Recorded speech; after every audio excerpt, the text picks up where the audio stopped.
How to return items on DHgate account. Let's get started. Launch your DHgate app. Make sure you have already logged into your account. You'll land to the home page.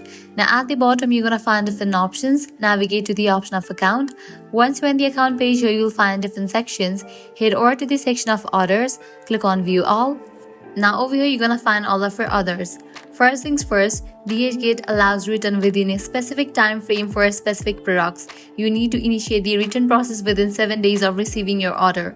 Remember, the product must be on use and in its original packaging to be eligible for a return. Now go ahead and click on the order that you want to return. With that, you'll find all the details for that order. Also, you'll find the option of return order in this page. You have to click on that.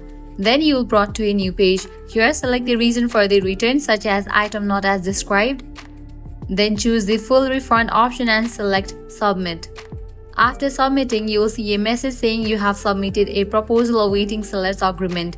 The seller will be notified of a return request. If the seller agrees, the item will be picked up from your address and the fees will be paid by the seller. But if the seller doesn't respond or accept the return, you can raise a dispute with the DS team for the same order section on the return section at the top. Once the seller accepts the return, the amount paid will be refunded to your account. However, keep in mind this process can take a while, anywhere from 3 days to 90 days. And that's how you can return your order on DHgate. I hope this video was helpful. At the end, if you guys find this video helpful, don't forget to like, share and subscribe. Thanks for watching.